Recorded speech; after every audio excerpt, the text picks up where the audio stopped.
Assalamu alaikum, dear students of level 7. Hope you all are safe and sound.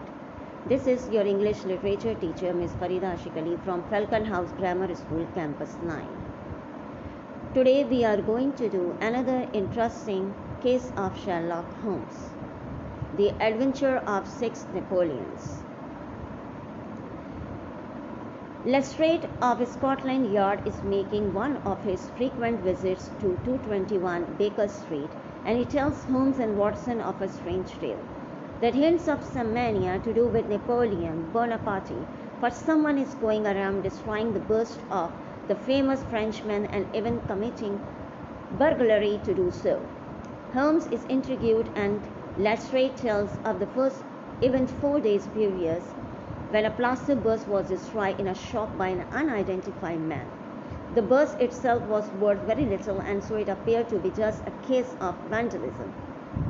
The night before Lestrade's visit, the two more connected cases occurred, with the residence and surgery also witnesses vandalism of Napoleon bust, with the two locations over 2 miles apart.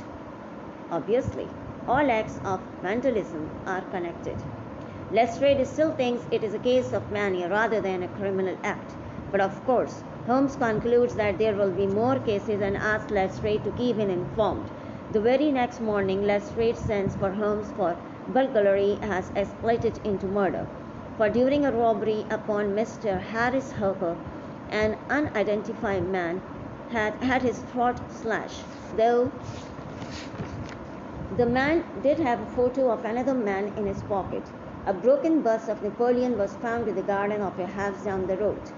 Holmes had to point out the street lights to Lestrade to explain why the bust was broken there rather than somewhere else.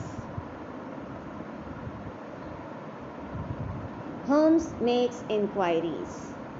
Holmes and Watson then start to visit the sailors of the bust of Napoleon and ends up at Sheldon & Co., the firm who manufactured the bust.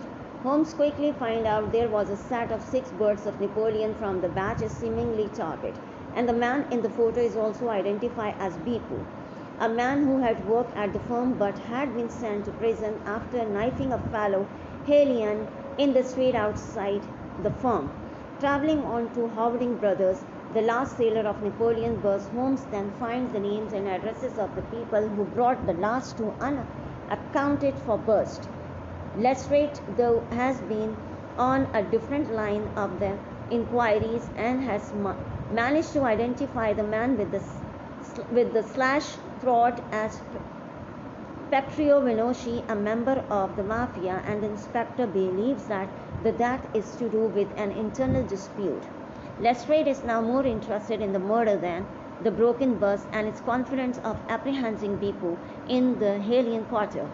Holmes, though, manages to convince Lestrade to delay his search of the Hellion quarter by 1 day, and instead Holmes invites the policeman to come to Chiswick with him that night. Thus Holmes, Watson, and Lestrade wait in Chiswick, suitably armed, and are soon rewarded when a break-in occurs in front of their eyes. Soon the burglar is outside the house again, and sounds of breaking poetry are heard. Holmes, Watson, and Lestrade jump onto the back of the burglar, and soon Bipu is in handcuffs. Holmes, though, is more interested in the broken bust than he is in the prisoner. But there seems to be no development in the case with these broken bites. Holmes then invites Lestrade to come to his rooms the following evening for a full explanation of events. Lestrade is pleased with his progress on the case, although the information that Lestrade has was nothing that Holmes did not already know. The gathering was interrupted at that point by the arrival of Mr. Sandiford, who had announced an inquiry made by Holmes. Holmes had offered to buy the bust of Napoleon in Mr. Sandiford's possession for £10, although Mr. Sandiford was honest enough to tell Holmes that he had paid less than £1 for the bust. After Mr. Sandiford has departed, Holmes then took up his newly purchased bust and promptly broke it. Then, with an exclamation of triumph, Holmes produced from the broken fragments the black pearl of the Borgias an act that prompted Lestrade and Watson to applaud the detective. Holmes explained events from the robbery of the Prince of Colonna's bedrooms at the Datray Hotel, a robbery where the maid, Lucretia Vinoci, was suspected, and in all likelihood the maid was the sister of the man with the slashed throat. The robbery had occurred 2 days before the arrest of Bipu at Galder and Co., and so Bipu, who had obviously been involved in the robbery in some way, had hidden the pearl within one of the drying busts of Napoleon just before his own arrest.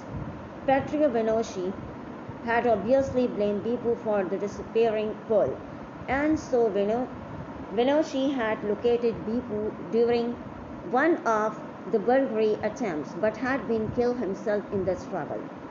With 2 busts left, Holmes had deduced that Bipu would go for the nearest one first, leading to his arrest in Chiswick, and when the pearl was not in that bus, it was obvious that it had to be in the bus owned by Mr. Sandiford. With his explanation given, Lestrade then gives his most memorable speech in the works of Sir Arthur Conan Doyle. "Well," said Lestrade, "I've seen you handle a good many cases, Mr. Holmes, but I don't know that I ever know a more workmanlike one than that. We are not jealous of you at Scotland Yard." "No, sir.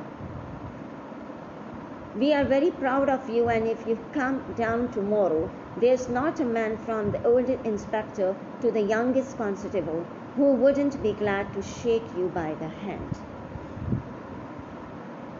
And so ends the adventure of 6 Napoleons.